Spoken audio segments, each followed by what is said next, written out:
जय गुरु जी, शुक्राना गुरु जी, अनंतम अनंतम शुक्राना, पल पल का शुक्राना, हर पल का शुक्राना, श्वास श्वास शुक्राना, सिमन सिमन शुक्राना। गुरु जी के श्री चरणों में उनके बेटे विभा का प्रणाम और आप सभी साथ संगत जी को जय गुरु जी।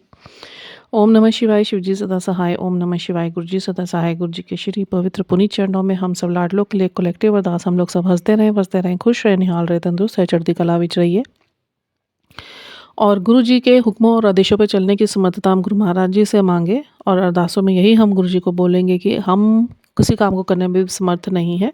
ये आज तक जो हम यहाँ तक हैं या हम सांस ले रहे हैं या जो हम लोग कर पाने में सक्षम हो पाए हैं, वो सब समर्थता हमें आपसे ही मिली है। और आप ही हमें हाथ पकड़कर आगे लेके जाइए, क्योंकि हमने अपना हाथ आपको नहीं पकड़ाया है, आपने हमारा हाथ पकड़ा है। हम तो फिर भी छोड़ सकते हैं, पर कभी भी पेरेंट्स अपने बच्चों के हाथ नहीं छोड़ते। तो इसी के साथ बड़ा ही सुंदर सत्संग जो गुरु जी की सेवा में अदायगी का आदेश गुरु महाराज जी का। कल कुछ ऐसा हुआ, मैं कुछ नाम तो स्पेसिफिक नहीं लूँगी यहाँ पे, because all are the super close of mine. मेरे घर में से ही very close relationship it is. हर किसी का वो रिलेशन बहुत क्लोज होता है। तो मैं अपने पेरेंटल हाउस की बात कर रही हूँ, not I am talking not about the in laws. तो कुछ टाइम से, काफ़ी टाइम से गुरु महाराज जी ने ही कुछ रिश्ते ख़राब करे हुए हैं, बिकॉज़ गुरु महाराज जी ने जो भी चला मेरी ज़िंदगी में, it's a long story, I will not discuss here and not disclose. हाँ, पर गुरु महाराज जी के ये मैसेज आते थे कि बहुत टाइम से तेरे कुछ रिश्ते मैंने ख़राब किए हुए हैं, तूने वह सब नहीं देखा, जो और वो बातें तूने नहीं सुनी कि जो तेरे पीठ पीछे करी जा रही है, इसलिए तेरी लाइफ में मैंने ये इतना बड़ा यू टर्न दिया है, ताकि मैं तेरे सारे कांटों को फूल बना सकूँ। सारी जो तेरे लिए हर्डल्स पैदा करने की कोशिश की जा रही हैं या रुकावटें करने की कोशिश की जा रही थी या आगे भी करने की कोशिश की जा रही हैं तुम्हारे अपनों ही द्वारा, मैं उनसे तुझे बचाकर उस स्थान पे खड़ा करूँगा जहाँ पे एक दिन यह सब जो कहते थे तुमसे ना हो पाएगा और जो तुम्हें हारना देखना चाहते थे, तो उनको जीत के दिखाना है तूने अपने विचारों को कंट्रोल करके और अपनी स्पिरिचुअल यात्रा पर चल के। उसी के चलते बहुत चीज़ें अप डाउन्स में गई, बहुत चीज़ें अप डाउन्स में गई। मतलब Guruji ordered me to stay quiet, कि you will not show any anger, you will not react on any kind of triggers, whatever will come from your closest ones. You have to stay very quiet and calm. मतलब अपने अंदर भी वो juggling नहीं रखनी है। I am not saying this कि आप बाहर से क्वाइट रहोगे, you will be quite very calm and peaceful from inside out कह सकते हैं। तो बड़ी कोशिश करने के बाद वही जो गुरु महाराज जी ने इतनी रहमत बख्शी है, इतनी बख्शीश हम पे करी हुई है। जो मैं अपनी बात करूँ इंडिविजुअली, तो गुरु महाराज जी ने जो मेडिटेशंस की ताकत दी है, जो समर्थता प्रदान करी है, अमृत वेला का सुंदर समय प्रदान करा है, नित्यनेम बख्शा है, नाम जाप बख्शा है, सिमरन से जोड़ा है, श्वास श्वास सिमरन करना सिखा दिया, अपने से प्रेम गुरु महाराज जी ने डाला। तो इन्हीं सब मुसीबतों से निकालने के लिए ही गुरु महाराज जी ने मुझे मेरी आध्यात्मिक यात्रा स्टार्ट करवाई थी। और ये बात मैं यहाँ पे स्पष्ट करना चाहती हूँ कि ये आध्यात्मिक यात्रा का कॉल होता है, ये सब किसी को आता है, बट कुछ लोग ही हिम्मत कर पाते इसके ऊपर चलने के लिए, बिकॉज ये यात्रा ना ईजी नहीं है एक्चुअली।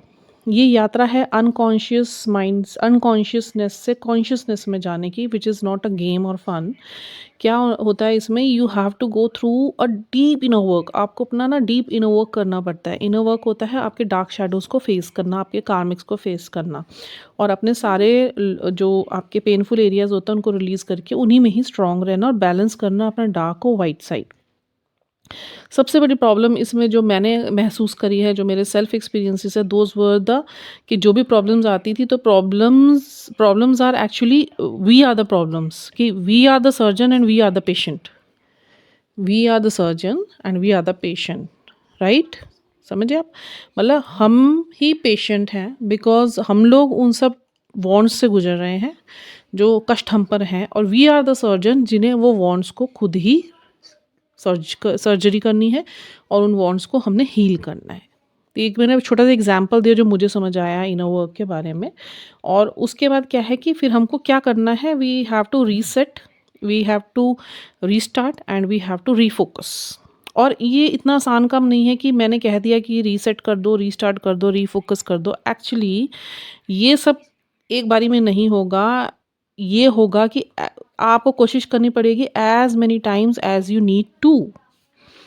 Just don't quit. जो क्विट कर गया उसकी यात्रा वहीं ख़त्म हो जाएगी। And the person who will be determined, who will be focused, तो that person can only do and can tap the reset button, the restart, and can refocus.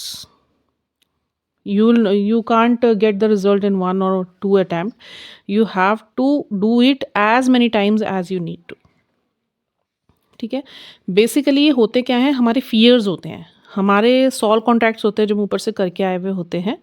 ये एक अलग विषय है, वो आप लोग को जल्दी समझ नहीं आएगा। सॉल कॉन्ट्रैक्ट्स हम लोग खुद अपना डेट ऑफ बर्थ, अपना कहाँ पे जन्म लेना है, अपने पेरेंट्स, अपने नाम, हम लोग सब कुछ पहले से ही ये कॉन्ट्रैक्ट साइन करके आए होते हैं। और हमारे अराउंड हमारे ये गार्जियन एंजल्स होते हैं, शुरू से ही जन्म से ही 2 गार्जियन एंजल्स सबके साथ भेजे जाते हैं। फिर एंसेस्ट्रल टीम्स होती हैं और डिवाइन टीम्स होती है, सबके साथ ये होती है। तो ये कॉलिंग सबको आती है आपकी स्पिरिचुअल पाथ पे चलने की, जिससे कि आप अपने फियर्स, जितने भी फियर्स आपके अंदर, fear we I can say कि countless fears we have inside our body mind, और माइंड में ही होते हैं एक्चुअली। होता क्या है कि we are the only witness who are watching all the activities, मतलब getting and taking place in our life, कि जो हमारे सामने ही हमारे कार्मिक्स बन के आ जाते हैं। I try to explain something before sharing my satsang, कि जो भी फियर्स हमारे माइंड में होते हैं ना, तो क्या होती है लाइफ, क्या करती होती है life, always place it in our path. ये हमारे रास्ते में खुद वो ला के खड़ी कर देती है। वो किसी इंसान के रूप में भी आ सकती है, किसी सिचुएशन के रूप में आ सकती है, जिस फियर में हम लोग रहते हैं। And the more you will resist, the more life will insist. ठीक है। And if you will run from these fears, very clear I am telling you, if you will run from your fears, so you will keep encountering again and again, but the moment you face it, तो it will disappear। मतलब अगर आपने face कर लिया अपना fear, जो भी आपको आ रहा है, किसी व्यक्ति को लेके आ रहा है, चाहे परिवार का है, चाहे बाहरी है, चाहे आपके फ्रेंड्स हैं, चाहे आपका जॉब प्लेस है, चाहे वर्क प्लेस है, चाहे बिजनेस प्लेस है, what ever the point is, कि आप कहीं पे भी अगर अपने किसी भी लाइफ के एरिया में आप फियरफुल रहते हैं ना, या एंग्जाइटी या डिप्रेशन में रहते हैं, तो वही चीज़ें बार बार यूनिवर्स आपके सामने किसी भी कंडीशन के रूप में ला के खड़ा करेगा। But once the moment you will face it, तो it will disappear. Then universe will change the pattern and it will take you to the another pattern where you will be weak। ठीक है। Actually universe wants us कि आप अपने आप के हर पहलू में स्ट्रांग होए।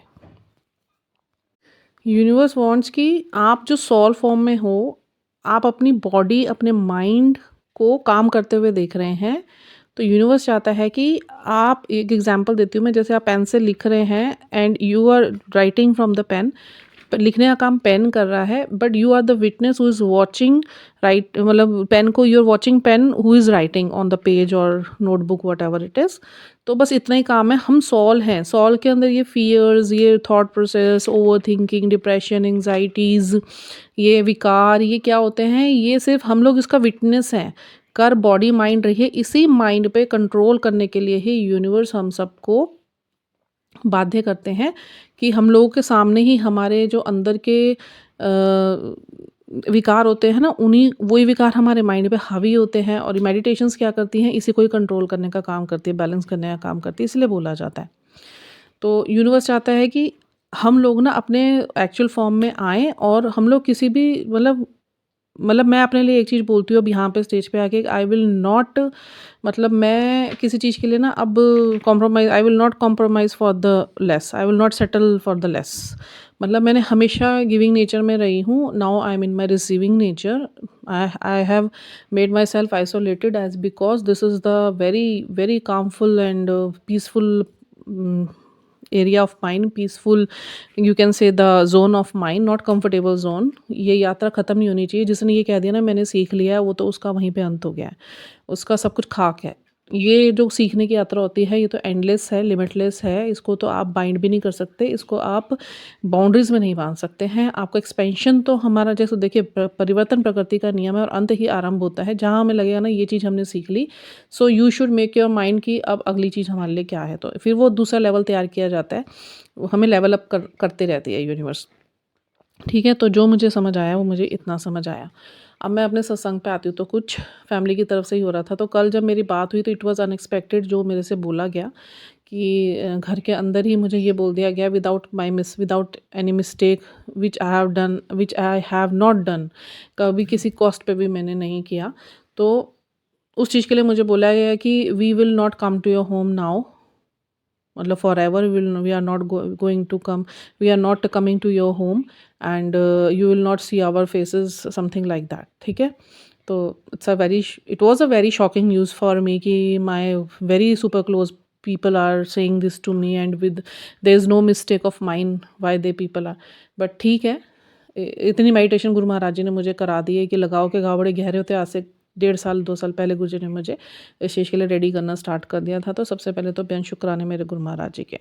इसको ज़्यादा डीप ना ले जाते हुए, तो क्या हुआ, मैं लाफ़ करा थोड़ा-सा, आई सेड घर आपका है, जब आपको आना होगा तब आना, कोई दिक्कत नहीं है मेरी तरफ से। I took it very lightly, but क्योंकि रिलेशन ऐसा था ना उस टाइम, तो मुझे लगा कि कुछ नहीं है, बट पता नहीं क्या हुआ, सवेरे मैं उठी तो I was my feelings and emotions are like कि bit it was covered with bit, मतलब सैडनेस, आई कांट से कि deep sadness but bit sadness.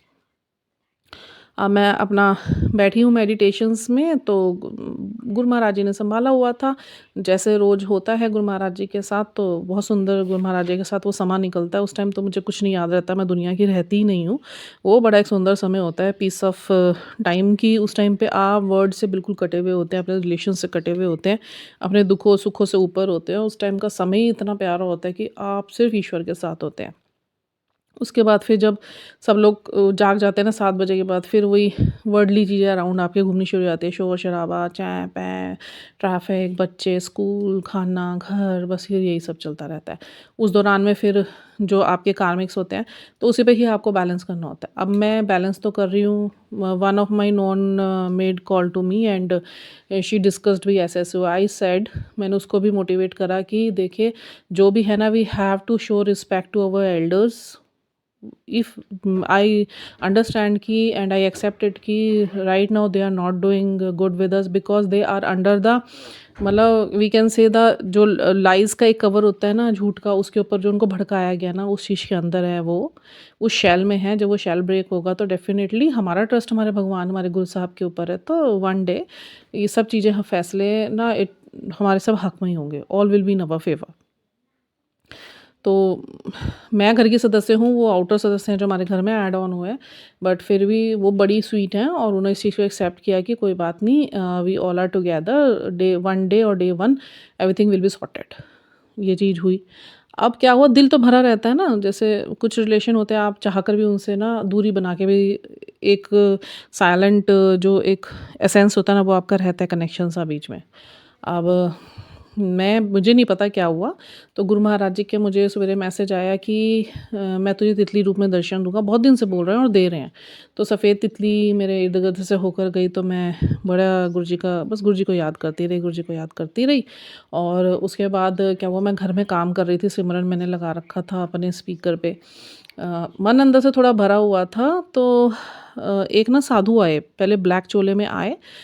पता नहीं क्या इतना मिरेक्युलस ये सब रेगुलेशन हो रहा है, मुझे समझ नहीं आता है। मेरी सोसाइटी में ना ऐसे ही हो रहा है, मैंने पहले भी वीडियोस शेयर किए थे कि सेंट्स आते हैं, वो मुझे ऐसा लगता है स्पेशली मेरे घर के लिए आए हैं। वहाँ से बोलते-बोलते आएँगे गेट से, मेरे घर की तरफ आएँगे, उसके ना आगे जाएँगे, ना इधर जाएँगे, ना उधर जाएँगे। इफ़ आई गो आउट और उनको मैं कुछ भी दे देती हूँ, तो वो सीधा चले जाते हैं। वो ना इस घर में जाते हैं, ना उस घर में जाते हैं। सिर्फ़ मेरे घर के आगे आके खड़े होते हैं और भजन गाते हैं। और अगर मैं कुछ दे दूँ तो बस लेके चले जाते हैं, ना दूँ तो 2 मिनट खड़े होते हैं, मेरी घर की तरफ ही तिरछी नज़रों से देते हैं और देखते हैं और फिर चले जाते हैं। बड़ा ही, मतलब बड़ा वंडरिंग सा हो रहा है, बड़ा मतलब अमेज़िंग सी चीज़ें ये मेरे साथ हो रही हैं घटित। आज क्या हुआ, पहले वो ब्लैक चोले में आए और वो वाले कौन थे, वो दूसरे साधु आए थे। एक ब्लैक चोले में पहले आए थे जब गुरुजी ने मुझे बोला था ब्लैक चोले में दर्शन दूँगा। वो आए थे, चले गए थे, उनके साथ भी मेरा साक्षात्कार बड़ा अच्छा हुआ था। हाथ जोड़ के और चप्पल उतार के उन्होंने मेरे से दक्षिणा ली थी। और आज जो आए, वो जो आज से थोड़े दिन पहले मंगलवार को केसरी चोले में आए थे, आज वो ब्लैक चोले में आए और शिवजी जी के भजन गा रहे थे। और मैं उस टाइम ना अंदर काम कर रही थी, तो मुझे थोड़ा अटपटा सा तो लगा। वो क्या हुआ, मेरी विंडो के थोड़ा सा जो पार्किंग एरिया है उसके आगे जाके खड़े हुए, तिरछी नज़रों से मेरी तरफ देखा। बस 2 मिनट उन्होंने भजन गाया और उसके बाद ना वो वापस चले गए। अच्छा, मेरे को हुआ तो मैंने कहा मैं जाके दे के आ नहीं पाई, पर पता नहीं मन से बाहर मैं जा नहीं पाई, जाके भी मैं जा नहीं पाई। चलो मैं फिर अपने काम में लग गई। थोड़ी देर बाद मतलब आधा घंटा बीता होगा तो एक ना आवाज़ सी आई, मैं करके आवाज़ आई थी। मैंने कहा बकरी, मैं कहा बकरी, और यहाँ मैं कहा मैं तो आज 2 साल हो गए, मैं तो बकरी नहीं देखी यहाँ पे। बाद में बाहर जाके मैंने विंडो से झाँका, तो वो ना एक साधु ही थे, माँगने वाले साधु थे और वो ना गूंगे थे। तो मेरे को ना देख के एकदम ऐसे नहीं लगा कि वो साधु थे, ऐसा डिवाइन सा फीलिंग हुआ। तो मैं 20 रुपए लेके बाहर गई और मैंने उनको दिया बड़े आदर सत्कार के साथ। तो मतलब उन्होंने ना मुझे इशारा किया कि कुछ खाने को भी दे दो, बड़े खुश थे। मैंने उनको ना 20 रुपए दिए और उन्होंने ना नीचे बैठे हुए थे, वो चल नहीं रहे थे, नीचे बैठे रिड़ के आ रहे थे। तो मेरे बेटे ने बोला भी, भाई ये कौन है? मैंने कहा ऐसे मत बोल, गुरुजी कहते हैं मैं तो मलिन से मलिन रूप में भी आ सकता हूँ। तो मैंने तो तब से ये चीज़ें बाँध ली थी। मैं वैसे भी पहले भी इन चीज़ों की मैंने रिस्पेक्ट ही करी है। तो मैं जाके 20 रुपए दिए, उन्होंने मुझे स्पेशली बोला नीचे झुक, और मैं बहुत दुःख में थी, बहुत ही ज़्यादा। मेरा ना आज कष्ट मैं दिखा नहीं रही थी गुरुजी को, बट अंदर से एक हिडन सा सैडनेस बनी हुई थी। मतलब मेरे जब मैं सिमरन सुन रही तो थोड़े-थोड़े आँसू मेरे आँखों में आ रहे थे, बट मैंने स्ट्रॉन्ग बनी हुई थी कि भई ये चीज़ें ऐसी घट रही है, एक टाइम आएगा सब कुछ ठीक हो जाएगा डिवाइन टाइम पे। अब वो घटना ही ऐसी घटी ना घर में, तो इस तरीके से। तो मैंने वहाँ पे 20 रुपए दिए, उन्होंने मुझे नीचे बोला, बड़े खुश होके उन्होंने मेरे सर पे ना हाथ रखा। उन्होंने मेरे सर पे हाथ रखा, मैं अंदर गई, मैं वैसे ही हल्की होनी शुरू हो गई। और क्या कहते हैं, मेरे उन खाने के लिए वो माँग रहे थे, मुझे वो दिखा रहे थे, उनके पास कुछ सॉफ्ट ड्रिंक थी। उन्होंने कहा मुझे खाने को दे दो, भूख लगी है। तो मैं कहा अभी कुछ बना तो नहीं हुआ, पर चिप्स और बिस्किट पड़े हुए थे, मैंने दिए बेटे को, बेटे ने दिए उनको, बेटे को ही ब्लेस करा। तो बड़े खुश हुए। फिर जाते-जाते भी उन्होंने हाथ जोड़े, मुझे भी हाथ जोड़े, मैंने भी हाथ जोड़े, मतलब बड़ा अच्छा लगा एक्सपीरियंस। और मैं अंदर आई, पता नहीं मुझे क्या हुआ, मैं एक वाहेगुरु का सिमरन है वो सुन रही थी, मेरे तो झर-झर, झर-झर, झर-झर, झर-झर आँसू। मैं गई गुरु महाराज जी के, पता नहीं क्या हुआ, मैं गई गुरु महाराज जी के स्वरूप के पास, मैंने उठाया, मैं सोफ़े पे बैठी, बहुत प्यार करा मैंने गुरु महाराज जी को, रो-रो के, मतलब पूरे आँसुओं से वो स्वरूप भर गया मेरे।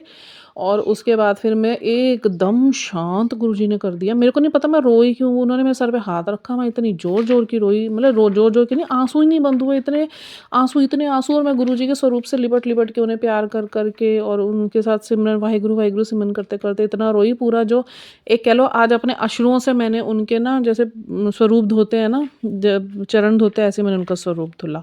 उनके हाथ, उनके चेस्ट पे सारे मेरे आँसू, आँसू, आँसू। फिर मैंने साफ़ करके वो स्वरूप बहुत प्यार से अपने गले लगा के, और मैंने गाल से गाल उनके लगा के, तो मुझे ऐसे फ़ील हुआ जैसे उन्होंने मेरे अंदर सर में से ना हल्कापन होने लग गया, कुछ खिंच रहा है उनकी तरफ, स्वरूप में गया और मैं एकदम शांत। उसके बाद मेरे को ये भी नहीं थॉट आ रहा कि मैं किस थॉट पे रोई थी। वो गुरुजी ने बिल्कुल मेरे अंदर का दुःख क्लेंज़ कर दिया, जो मैंने उन्हें बताया भी नहीं। तभी गुरुजी कहते हैं ना, बिन बोलिया सब कुछ जानता, कि मुझसे बोला मत करो, मैं तुम्हारी हर कंडीशन जानता हूँ, बस मंत्र जाप में लगे रहो और मेरे सिमरन से जुड़े रहो। मैं तुम्हारी हर परेशानी जानता हूँ, मैं हर चीज़ देख रहा हूँ तुम्हारे मैं हर स्वरूप से तुम्हें देख रहा हूँ, सुन रहा हूँ। जो तुम नहीं भी कह रहे ना, चाहे वो भी वर्ड्स मैं सुन रहा हूँ। तो बेन शुक्राने मेरे गुरु महाराज जी के। और फिर उसके बाद मैं इतनी हल्की हो गई, इतनी हल्की हो गई, इतनी हल्की हो गई। फिर मैं थोड़ी फ्री होके बैठी, तो आई ओपन माय इंस्टा। आप यकीन नहीं मानेंगे, 2 मैसेज गुरु महाराज जी के आए, "तू रोती क्यों है इतना? जब तू रोती है ना, मैं भी रोता हूँ तेरे साथ। तू ना रोया ना कर, मैं बहुत बहुत बहुत दुःख में आ जाता हूँ।" फिर थोड़ी देर बाद फिर अपने आप एक मैसेज पॉपअप हो गया, "पता नहीं किन्ना रोंदी है, तू रोंदी क्यों है? मैं तेरे नाल ही ਤਾਂ ਖੜਾ ਹੈ, मैं तितली रूप ਵਿੱਚ ना तेरे नाल ही ਘੁੰਮਦਾ ਰਹਿੰਦਾ, मैं तेरे ਸਾਰੇ ਸਰੂਪਾਂ 'ਚ ਮੌਜੂਦ ਹੈਗਾ। ਤੂੰ ਰੋਇਆ ਨਾ ਕਰ, ਹੁਣ ਸਾਰੇ ਫੈਸਲੇ ਤੇਰੇ ਹੱਕ 'ਚ ਕਰਨ ਦਾ ਹੀ ਮੈਂ काम कर रहे हैं, बस थोड़ा ਜਿਹਾ ਹੋਰ सब्र कर ले।" ओ हो मैं तो कहा, और बैक टू बैक यही मैसेज आ रहे, बैक टू बैक यही मैसेज आ रहे। मैंने ये चीज़ नोटिस करी है, मतलब जैसे आपके भाव होंगे ना जिस दिन उस मोमेंट पे, अगर आप जुड़े हुए हैं ना गुरु महाराज जी से, गुरु महाराज जी इतना स्पष्ट बात करते हैं ना आपसे, चाहे वो टेलीपैथिकली करे, चाहे वो मैसेज के थ्रू करे। मेरे से तो बड़ी क्लियर बात करते हैं, मैं तो मैसेज भी आ जाए वेरी क्लियर, तो मैं टेलीपैथिकली भी डायरेक्ट बात करती, क्योंकि डायरेक्ट कनेक्शन सेट करवाया गुरु महाराज जी ने अपने साथ, सब कुछ सिखा के। और मैं बता नहीं सकती मतलब। फिर उसके बाद मतलब फिर उन्हीं से मेरी बात हुई जिनसे कल मेरी बात हुई थी, तो मतलब वो मेरे से बड़े अच्छे तरीके से आज बात कर रही थी। अभी चीज़ें सॉर्ट तो नहीं है, गुरुजी कर रहे हैं, बट चीज़ें मतलब डिफरेंसेस नज़र आ रहे हैं कि जो इतनी हाइपर एक्सट्रीम लेवल पे जाके चीज़ें ख़राब हो रखी थी, now Guruji is turning all the curses into the blessing in my favour. बेअंत शुक्राने हैं मेरे गुरु महाराज जी के, बेअंत शुक्राने हैं। तो मुझे गुरुजी ने बोला था ये भई ये वाला सत्संग शेयर कर दो, तो आज मैं इस सत्संग को इतना ही रखूँगी, बहुत ज़्यादा नहीं बढ़ाऊँगी। तो आप लोगों से भी मेरी यही अपील है कि देखिए फिर एक गुरु महाराज जी का लिंक आया कि मैं भी इमोशनल होता हूँ। तुम रोते हो तो मैं भी इमोशनल होता हूँ। फिर वो लिंक खोल के मैंने देखा, तो पुराने उनके चोले के टाइम का अंकल जी के साथ उन्होंने शेयर करा था। जो अंकल जी थे, उनके जो पिताजी थे वो हॉस्पिटल में एडमिट थे, उनकी सर्जरी हुई थी हार्ट, उनको मन मतलब उनका कुछ ऐसा हो गया था कि उनका डेथ होने वाला था, तो उनकी सर्जरी हो रही थी, तो गुरुजी ने अपने ऊपर ली थी। तो वो बात कर रहे थे उनके बेटे से कि तुसी लोग ना मंदे नहीं हो, मैं थानू कहंदा है भी अपना इनर वर्क स्टार्ट करो, अपना मैं जिस काम लिए इत्थे आए हैं अपना इनर वर्क स्टार्ट करो। इनर वर्क मतलब अपने कार्मिक्स को रिलीज़ करो, ऊर्जाएँ अपनी ऊपर करो, ताकि ईश्वर की भी एक लिमिट होती है, मैं कितना अपने ऊपर लूँगा। तो उन्होंने पूछा क्या मतलब गुरुजी? उन्होंने कहा कि जो तेरे पिता का तुम लोग के ऊपर जो कष्ट आते हैं ना, मैं अपने ऊपर लेता हूँ। उनके उनके पिताजी को बहुत सारी नलियाँ लगी हुई थी, तो वो उस पे थे लाइफ उस पे सपोर्ट पे। तो उन्होंने कहा देखना चाहता मैं कि किवें लेंदा तुम्हारे कष्ट? तो उन्होंने बोला हाँ दिखाओ। उन्होंने चोला उठा के दिखाया, तो जो पाइप्स उनके पापा को लगी हुई थी वही सारी पाइप्स गुरुजी को लगी हुई थी। मतलब वो सारे कष्ट ना गुरुजी अपने पे ले रहे। तो आप सोचो हम कितनी करोड़ों की जनसंख्या, और गुरुजी उन्होंने बोला कि मैं कितना कष्ट अपने ते ले आऊँगा, कि ईश्वर दी भी एक लिमिट होंदी है, आने वाला टाइम बड़ा माड़ा होना है, 20 कोस ते दिया जलना है। तो अपनी-अपनी ऊर्जाओं को ऊपर करो, लोग नहीं जुड़ रहे हैं, मैं तो कह-कह के थक गया, मैं कह-कह के थक गया, मैं आप भी नीचे आया हाँ, ਤਾਂ ਵੀ ਨਹੀਂ ਲੋਕ ਮੰਨਦੇ, ਬਸ ਪਦਾਰਥਾਂ ਦੇ ਪਿੱਛੇ ਲੱਗੇ ਹੋਏ ਹੈ, ਮੈਨੂੰ ਇਹ ਮਿਲ ਜਾਏ, ਮੈਨੂੰ ਉਹ ਮਿਲ ਜਾਏ, ਮੈਨੂੰ ਉਹ ਮਿਲ ਜਾਏ, ਮੇਰਾ ਇਹ ਕੰਮ ਸੱਜ ਜੇ, ਮੇਰਾ ਇਹ ਕੰਮ ਸੱਜ ਜੇ। मैं ਤੁਸੀਂ ਨਾ ਮੰਨਦੇ ਨਹੀਂ ਹੋ, ਤੁਸੀਂ ਨਾ ਆਪਣੀ ऊर्जा नहीं उत्ते लांदे, मतलब अपनी तुम ऊर्जा को ऊपर नहीं कर रहे हो, तुम अपने इनर वर्क को नहीं कर रहे हो, जो मैं यहाँ करवाना है, अपने कर्मों को कटवाओ और अपनी वाइब्रेशंस को हाई करो, ताकि जो ईश्वर को भी तुमसे किसी चीज़ की उम्मीद है कि तुम्हारी वाइब्रेशंस हाई होएगी, तो ऑटोमेटिकली आपके फील्ड में जितने भी हज़ारों लोग भी आएंगे ऑटोमेटिकली वो हील होंगे, तो ईश्वर को कष्ट अपने ऊपर नहीं लेने पड़ेंगे। तो देखिए ये तो हमारी ड्यूटी बनती है ना, ये अगर हमारा ईश्वर हमसे कुछ मांग रहा है, तो अगर हमें थोड़ा कष्ट काटना ही पड़ रहा है अपने कर्मों को, और हमें ईश्वर से जुड़ के रहने के लिए बोला जा रहा है, तो हम सबको जुड़ना चाहिए। हम अपने लिए कामों के लिए तो गुरुजी के पास चले जाते हैं। गुरुजी बेचारे कितने कष्ट में होते हैं, मैं तो बहुत रोती हूँ कि गुरुजी भी कष्ट में आ जाते हैं, क्योंकि फ़र्स्ट टाइम गुरुजी के साथ जब ड्रीम में मेरा साक्षात्कार हुआ था, मैंने कुछ नहीं देखा। गुरुजी बड़े मैं 1.5 घंटा गुरुजी ने मुझे अपने साथ रखा था, और वो कुछ नहीं बोल रहे थे, वो बहुत कम बोल रहे थे, मैं ही बोल रही थी। मैं उनके पैर दबाने लगी तो मुझे गरम लगे। मैं कहा कि तुसी 4-5 दिन ही हुए थे जुड़े हुए मुझे। मैं कहा तुसी ना अपना ख्याल नहीं रखते। मैं कहा देखो कितने तत्ते पे हुए हो, मतलब कितने गर्म हो रखे हो आप। मैंने कहा मेडिसिन नहीं लेनी आपने। मैं कहा सारी दुनिया का कष्ट कटदे फिरदे हो। मैं कहा थानू अपना ध्यान नहीं रखना होंदा। मतलब मैं एक बड़ी बेटी की तरह उनकी केयर कर रही थी। तो मैंने कहा कितने रखी है दवाई? फिर गुरुजी ने बस इतना बोला विंडो सिल पे आ। मैंने विंडो सिल से क्रोसिन उठा के गुरुजी को दी थी। फिर मैंने गुरुजी की बड़ी सेवा करी, एंड फिर मैं बाहर निकली थी, तो गुरु महाराज जी के जो सेवादार थे, एक बहुत बड़ा बही खाता पड़ा था। तो गुरुजी उन्होंने मुझे आवाज़ मारी, कंचन आंटी। मैंने कहा हाँ जी। कह रहे गुरुजी ने आपके लिए 1 लाख की ना ये चेक बना हुआ था, एफडी बना रखी है, यहीं पर रखी हुई है, जब गुरुजी को सही समय लगेगा तो वो आपको दे देंगे। बस इतना ड्रीम था मेरा ये। तो देखिए हमारा फ़र्ज़ है, वो हमारे पिता हैं, हमारे पिता को कष्ट होगा तो क्या हम खुश रहेंगे? हम लोग अपनी चीज़ों के लिए तो इनके पीछे भागते हैं। हम कभी ये नहीं सोचते कि इनको कितना कष्ट होता होगा। ईश्वर की भी तो एक लिमिट है ना। इस पृथ्वी में जो ब्रह्मांड बना है, ये बड़ा ही एक मतलब आप कह सकते हैं ना सधा हुआ चीज़ों से बना हुआ है, बड़ा ही परफेक्शन से बना हुआ है, बट एक नियम के अंदर बंधा हुआ है, रूल्स में बंधा हुआ है। तो अगर ऐसी चीज़ें नकारात्मकता ऊपर चढ़ती रही और लोग नहीं सधे, लोगों का अध्यात्म ही ना सधा, सिर्फ मटेरियलिस्टिक लाइफ में पड़े रहे, तो ये तो महाकलयुग को आप लोग और ज़्यादा फीड कर रहे हो। बजाय हम ईश्वर को फीड करने के, एनर्जी फीड करने के, हम लोग महाकलयुग को, जो बैड एनर्जीज हमारे अंदर आई है, उसी को रेज करे जा रहे हैं। And we are not balancing our materialistic life with the spiritual life. तो अगर आप अपना पिता मानते हैं ना उन्हें, तो प्लीज़ जैसा वो कहते हैं करिए। आप लोग अपना इनर वर्क स्टार्ट कीजिए, सिमरन से जुड़िए, मंत्र जाप ज़्यादा से ज़्यादा करिए। और यदि आपको कॉलिंग आती है और जब आपको लगता है भी आपके लाइफ में पलटना शुरू हो रही है, अराउंड चेंजेस हो रहे हैं, तो उसे स्वीकार कीजिए और अपने इनर वर्क को कंप्लीट कीजिए, अगर आप गुरुजी को वाक़ई में कुछ देना चाहते हैं। अपने लिए लेना चाहते हो तो लेते रहो, एक दिन आएगा फिर जनसंख्या का जब सफाया होगा ना, तो जो सिमरन से जुड़े हैं वही बचेंगे। गुरुजी ने वचन किया हुआ है, जो सिमरन से जुड़ा है वही बचेगा। आने वाला समय बड़ा ख़राब है, जल बढ़ जाएगा, खाने की चीज़ें ख़त्म हो जाएँगी, बीमारियाँ बढ़ेंगी, जो बचेगा वही जो सिमरन और अपनी इनर वर्क के साथ जुड़ा रहेगा। ठीक है, तो मैं यही अपील करती हूँ being as a daughter of my गुरु साहब की। मैं तो गुरु साहब की बहुत ही केयर करने की कोशिश करती हूँ। मैं तो स्वरूपों में भी उनके पैरों के उँगलियाँ काली हो जाती हैं, लोगों कष्ट लेके बैठे रहते हैं, फिर उस पे मैं चंदन प्रचार लगाती हूँ, मना भी करते हैं मैं फिर भी लगाती हूँ, और आप यकीन नहीं मानेंगे 2-3 दिन में फिर उँगलियाँ ठीक हो जाती हैं। तो जब इतने चमत्कार आपके जुड़ने के बाद आप खुद देखेंगे ना, फिर आपको यकीन होगा, ये करने पे ही होगा, बिना करे तो कुछ नहीं होगा। तो अभी के लिए इतना ही। जय गुरु जी, हर हर महादेव।